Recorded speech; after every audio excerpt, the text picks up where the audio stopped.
First question I have for you is, especially after sitting through this, are you concerned that the Republicans are actually helping Russia out by holding hearings like this and having this impeachment inquiry? Absolutely, because the bottom line is they're not getting down to the truth. All they're doing is pushing the same Russian narrative and propaganda. They're filibustering. I was there for 8 hours expecting to go over all of the stuff and letting them ask me, grill me questions to get to the bottom, to the truth.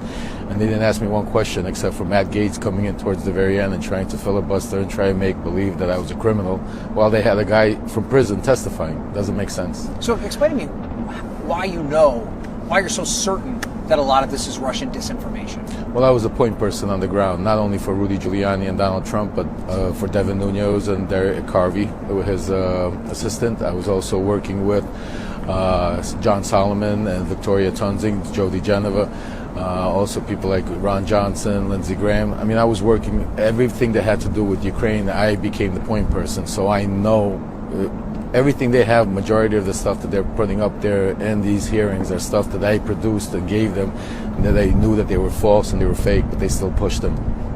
Do you think that Russia is still trying to intervene with this upcoming election? Oh, absolutely. More than ever, because this election is a lifeline for Vladimir Putin with the war that's going on in Ukraine. If he understands, Trump has given him enough messages directly telling him that if he wins, he will stop all aid to Ukraine, which gives Russia an upper hand and a win. So this election is not just for the United States, but Vladimir Putin is extremely important, and it will do everything in their power, the Russians, to have Donald Trump win this year. So probably a question skeptical people might be asking about your involvement in this is, at one point you were, part of the Trump organization. You were part of this effort to help Donald Trump. Absolutely. What made you change? Why did you flip?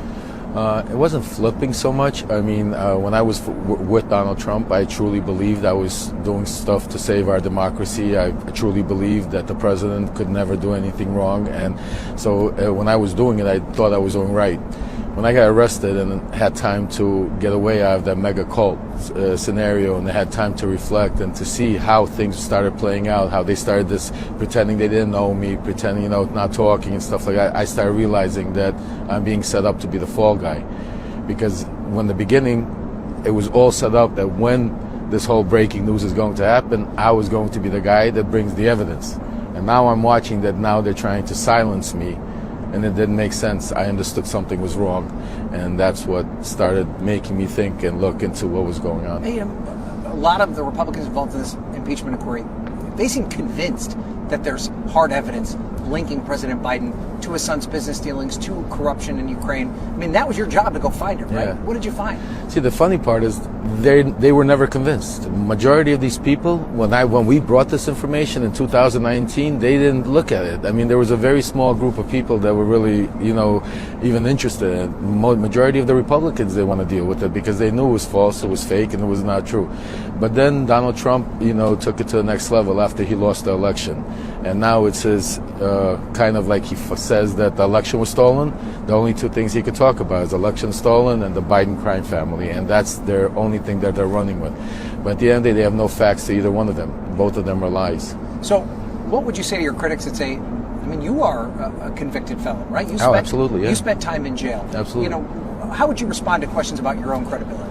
Well, first of all, you have to judge people on what they do today, not what they did yesterday. You could be the best person, but if you mess up today, what does that mean? You could be the worst person, but if you decide to do good going forward, what does that mean? So we have to base people on their actions, what they do. Yes, what I did previously was wrong, and I admitted it, and I served my time, and I had time to reflect, and I've become a better person. I've been able to use the time that I was in prison to better myself and to be a better father, a better human being. And now I'm basically trying to do right by telling the truth at a very big cost to me and my family, between the death threats and having some of the highest people in our country going after me.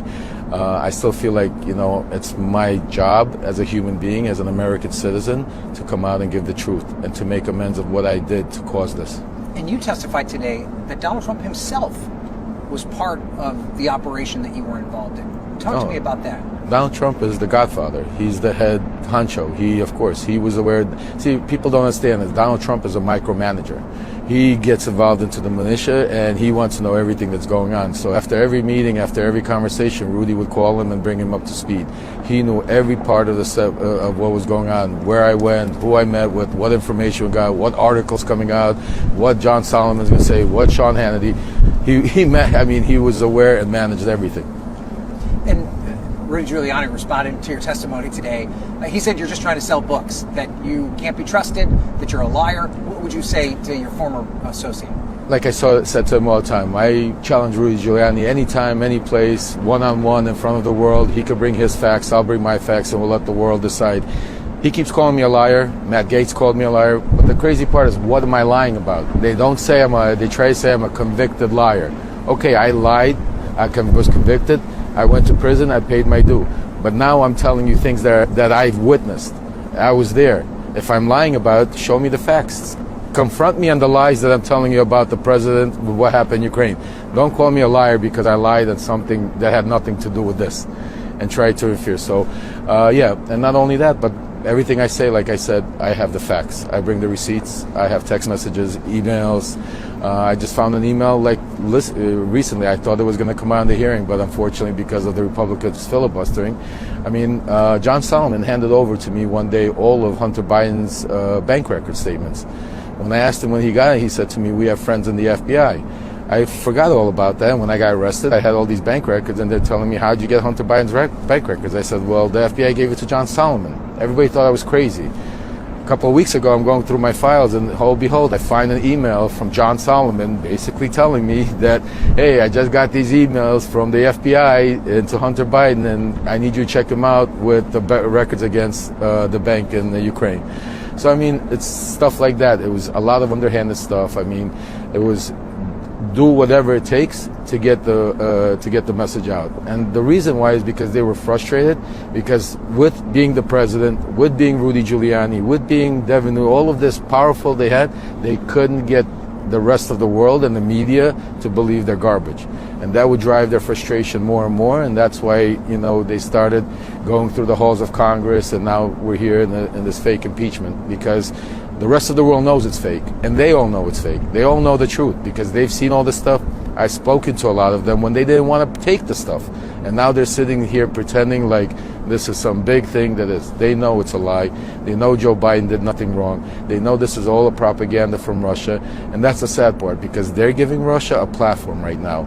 Because right now, while we're sitting here, I guarantee you, all over Russia media, they're playing all of these Republican congressmen talking points and saying, "Look at America." So let me ask you that, maybe drill down on that even a little bit more. Yeah, sure. Do you think the average American understands how Russia uses what's happening here in the United States to continue their propaganda machine over there? No, I don't think so, because we don't see what goes on over there. So we just speculate or hear from little bits and pieces. But if somebody like myself that's been there, lived there, worked there, knows what it's about, it's a major propaganda machine, because all the television stations, all they're playing right now are clips of Matt Gaetz, of Comer, of Jordan, and all of this stuff talking about how bad we are and how good Vladimir Putin is, how bad Ukraine is, how bad, and it just drives, so any of the people that have a doubt, they lose that out, and that drives that propaganda machine even more. So basically, our congressmen and senators are doing the work for Vladimir Putin. You said this under oath today. Yes. That it was your belief that Rudy Giuliani knew at the time that the information that he was provided was Russian disinformation. How did you know that? And how did you ever call him on it? Explain that, how that went out. A couple of things. First of all, the people that he was dealing with, I was tasked to validate them, and before Rudy spoke to them. And when I found out that they were working with the Russians, I told that to Rudy, and Rudy understood that. But Rudy told me he would stop working with them, but he was working behind my back and continued. And after my arrest, we saw that what happened, that he was with them in Ukraine.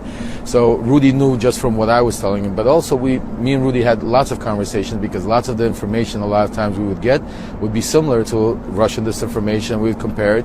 And Rudy said plenty of times he doesn't care where the information comes from. He doesn't care if it's from China, the moon, Russia, as long as it fit the narrative and it gave him proof to show that Joe Biden did something wrong, it was good enough for Rudy.